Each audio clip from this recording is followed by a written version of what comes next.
덕후 정치평론입니다. 자기가 사는 길이 나라 망치는 길이라도 주저없이 선택하는 이재명과 그 집단들이 형편없는 폐악질은 끝이 어디일까요? 오늘은 이재명의 유죄 판결 뒤에 나온 법 개정 추진과 관련해서 이재명 살리는 공직선거법 개혁 절대로 안 된다는 주제로 말씀을 드리겠습니다. 시청하시는 도중 구독, 좋아요 부탁드리겠습니다. 이재명이 갑자기 자신과 어울리지 않는 글을 올렸습니다. 이재명 부부의 재판 선고 기일을 눈앞에 두고 자기들 부부는 원래 인정심도 많고 감성도 풍부하다는 현대판 신파를 연출했습니다. 양의 탈을 쓴 늑대가 따로 없다고 하겠습니다. 이자가 이런 류의 감성팔이를 할 때마다 연상되는 익숙한 장면들이 있습니다. 온갖 험한 욕설로 점철된 형수와의 가족사와 여배우 김부선과의 무상불륜, 그리고 고장난 에어컨 고친다며 맥가이버 부부로 위장한 SBS 예능 프로에서의 청빈 코스프레입니다. 막말과 거짓으로 이어진 그의 민낯이 미안하다 사랑한다 해경화로 덮을 수 있다고 이재명은 착각한 것 같습니다. 이자는 국민을 너무 우습게 봅니다. 이재명은 국회에서 열린 공직선거법 개정 토론회에서 법 개정이 필요하다는 요지의 축사를 했습니다. 자신 부부의 유죄 판결을 예견하고 미리 밑밥을 깔고 있다고 보겠습니다. 이미 그의 사당이 완성된 더불어민주당은 한 발 더 나아가 아예 대놓고 이재명 사죄 구하기에 나섰습니다.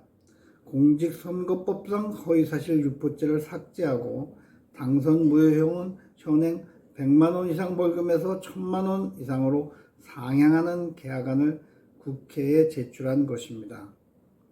국민의힘의 한동훈 대표는 민주당이 이 정도일 줄은 몰랐다는 순진한 비난을 하고 있습니다. 그들은 이 정도가 아닙니다. 한동훈은 저들을 인간으로 보고 있기 때문에 그런 발언이 자연스레 나온 것으로 보입니다. 제발 한가한 소리 좀 안 했으면 좋겠습니다. 이재명과 더불어민주당의 숨은 의도는 즉시 드러났습니다. 1차적으로 앞으로 남은 이재명의 공직선거법 위반 재판이 이 3심이 각각 3개월씩 6개월이 걸린다 하더라도 법 개혁안을 국회에 상정시킬 경우 최종심의 판결이 나오기 전에 법률을 통과시킬 수 있다는 계산입니다. 초록은 동색이기 때문에 국민의힘 의원 중에서도 이런 류의 법률 개혁에 찬성할 의원이 있을 수 있다고 판단한 것입니다.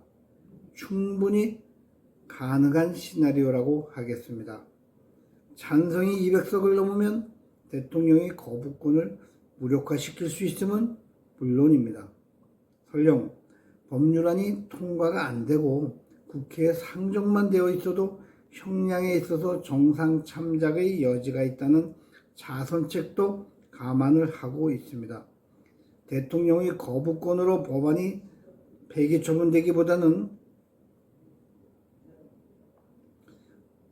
법사위에서 표결 처리를 차일피일 미루면서 주물럭거릴 경우 법원에서도 언제 그 법안이 통과될지 모르기 때문에 최종 판결을 주저하게 되는 상황을 연출하는 것입니다. 뭐로 가도 서울만 가면 된다듯이 버티면 이긴다는 생각만으로 시간만 끌다가 만일 통과되면 법이 없어지고 바뀌었기 때문에 소급 적용이 아닌 면소 판결이 될 수 있는 것입니다. 그렇지 않으면 시간을 끌며 형량에 도움을 받을 수도 있는 것입니다. 아주 깜찍한 흉계입니다. 이런 법이 통과되는 것 자체가 위헌이겠지만 헌법재판소의 판단을 구하는 것도 또한 시간을 끌 수 있는 좋은 소재로 작용하게 되면 물론입니다. 여기서 한번 재미를 보면 이재명은 자신과 관련한 여타 법률의 개정도 서슴지 않고 추진할 것임은 너무도 당연합니다. 예를 들어 며칠 전 기소된 1억여 원에 대한 법카 유용에 대해서도 법카의 사용처에 기관장과 그 가족의 의식주 관련 사용처를 삽입하는 뻔뻔한 법 개정을 추진하고 처벌을 면할 수도 있다는 것입니다. 문재인이 물러내며 자기 입속 챙기는 법 개정한 것과 다를 바가 없습니다. 나쁜 짓들은 참 빨리도 배웁니다. 성남FC 제3자 뇌물 사건도 지자체의 공공이익을 위해 단체장의 재량권을 활용하였을 경우 면책이라고 법 개정을 추진할 수도 있다는 것입니다. 그 결과는 어떻게 될까요? 대한민국의 범죄공화국으로의 변신일 것입니다. 이재명이 유죄 판결을 연이어 받는다고 해도 저들은 다음 단계를 향해 멈추지 않고 나아가고 있는 것입니다. 지면 죽는다는 생각이기 때문입니다. 오랜 법정 투쟁 끝에 나온 한 번의 승리에 취해서는 또다시 저들이 음모에 말려들 것입니다. 이재명과 더불어민주당의 뇌리에는 이미 오래전부터 국민은 없습니다. 구색 맞추기로 민생 경제 운운하지만 그들 스스로 민생은 돈 몇 푼 뿌리는 것 말고 할 줄 아는 게 없고 경제는 가짜 통계로 국민 속이는 일 말고 할 줄 아는 게 없는 족속들인 것입니다. 우리는 이미 문재인 정권 5년 동안 그것을 싫도록 경험해 왔습니다. 오로지 정권을 탈취해서 자신들만이 잔치를 벌이겠다는 것이 이재명과 더불어민주당이 노리는 최종 목표입니다. 그래서 자유우파도 이재명의 약점을 집요하게 찾아 물어뜯어야 하는 것입니다.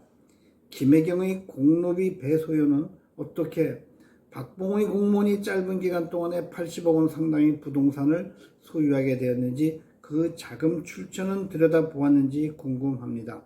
혹시 대장동 저수지와 관계가 있는지 들여다보아야 하는 것 아닌가요? 의문사와 극단적 선택이라는 이름으로 유명을 달리한 이재명 주위 7분의 사망 경위에 대해서도 제대로 수사한 적이 있는지 묻고 싶습니다. 대부분이 문재인 정권 시절이라 덮고 넘어갔을 것이라고 짐작은 되지만 정권이 바뀌었으면 억울한 가족들이 아픔을 보듬어주는 일을 정부가 했어야 하지 않겠습니까? 이재명의 분당 아파트 옆집은 누가 사용했습니까? 이재명이 바로 옆집에서 그 많은 초밥과 샌드위치를 먹은 자들을 색출해 왜 그랬는지를 확인해야 의문이 풀릴 것입니다. 고발자의 돌연사로 흐지부지 되고만 이재명의 변호사비 대납 의혹은 어찌 되었습니까? 권순일의 재판거래 의혹 수사는 제대로 하고 있습니까? 이 정부가 저들이 말하는 진정한 검찰 독재 국가라면 적어도 이 정도는 충분히 밝히고도 남는 것 아닐까요? 일도 안 하고 검찰 독재 국가로 비난만 받는 것은 너무 억울하지 않은가요? 폴리토코 김승재 주필이었습니다. 감사합니다.